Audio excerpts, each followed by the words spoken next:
naughty little boys and girls new to high school. Look at where we stand today. Isn't it proven true? Time really flies when you're having fun. Honorable members of the Board of Regents, Dr. Grace J. Rebollos, our University President, distinguished guest, Dr. Richard Mark Velia, Honored Dean of the College of Education, Dr. Edgardo H. Rosales, Assistant Dean, Professor Nolan Iglesias, Elementary Department Principal, Professor Yolanda N. Natividad, our beloved High School Principal, Professor Vicente J. Reyte, University officials, members of the faculty, parents, batchmates, friends, ladies and gentlemen, an exquisite afternoon to one and all. Today, on the 16th day of March 2010, marks the end of high school. Who would ever forget everything we've gone through? Solving exponential functions in algebra, writing our research papers, reading El Filibusterismos, talking about thermal expansion in physics. Who would ever forget the first time we had an argument with a classmate or even a teacher? The time when we came late for school and ended up cleaning the windows. The moment when we were caught violating rules and got scolded. Who would ever forget the time when we buy tempura from the canteen vendor? The Saturday practices we have for role plays and the bondings we had in the high school kiosk.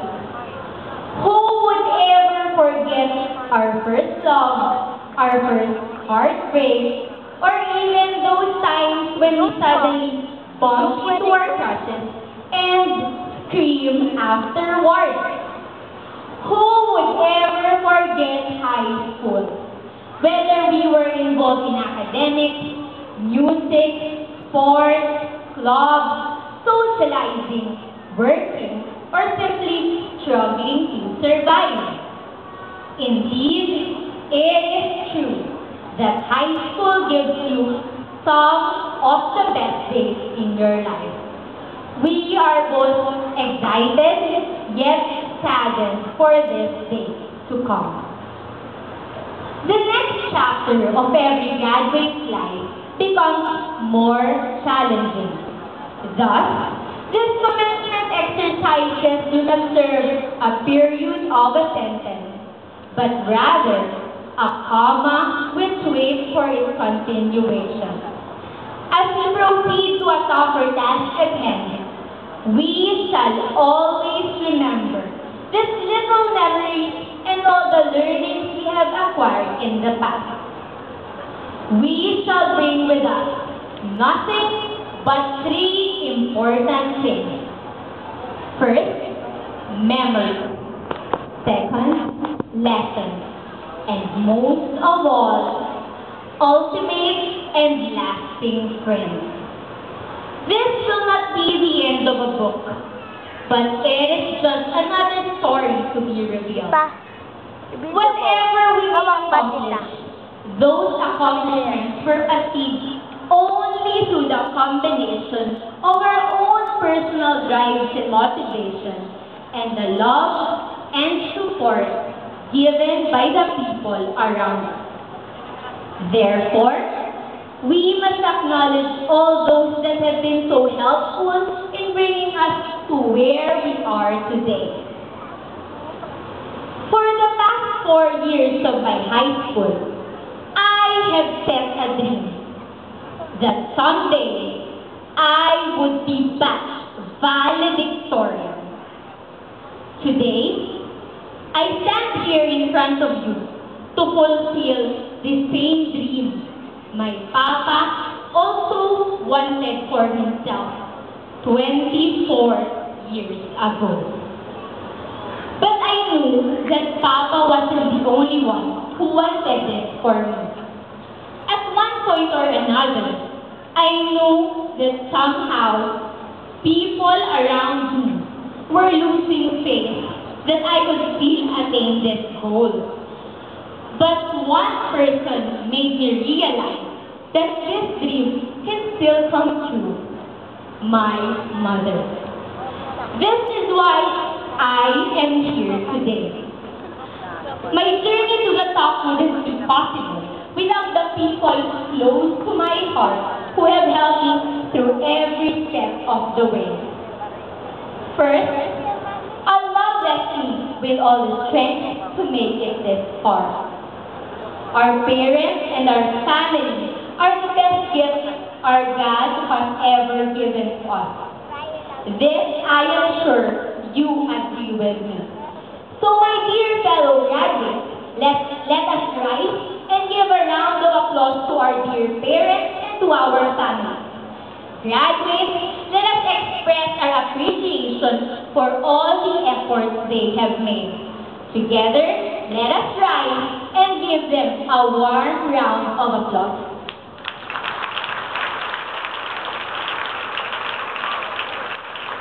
This is for all the parents out there, and I know that you are proud of seeing your sons and daughters now finish both elementary and high school. Thank you, graduates. To my parents, Engineer Russell J. Inco and Engineer Eileen R. Inco, thank you for holding on and believing in me. All my life, I tried all my best not to disappoint you. Papa, Mama, thank you for staying up late with me when I have midnight studying to do.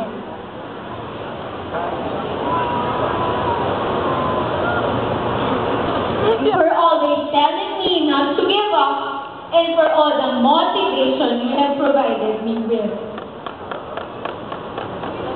I might have mistaken your words of encouragement as too much expectation. But what I know now is that you have made me into the best person I can be. Forever, this moment shall be my gift and a sign of gratitude for all the sacrifices you have made, not only for me, but for the 5 of your children. I'm sorry. I pursued my dream not only for myself, but most of all, for the 2 of you. This recognition is not only my recognition, it is our recognition. This tells the world that I was raised by the 2 most selfless people I have ever known. Once again, thank you for being with me through this fight, Papa and Mama. To my grandparents and my family who were there all throughout, you are a part of this success. All our families are part of each of our success. To my Wensu family, both in high school and elementary, for 12 long years now,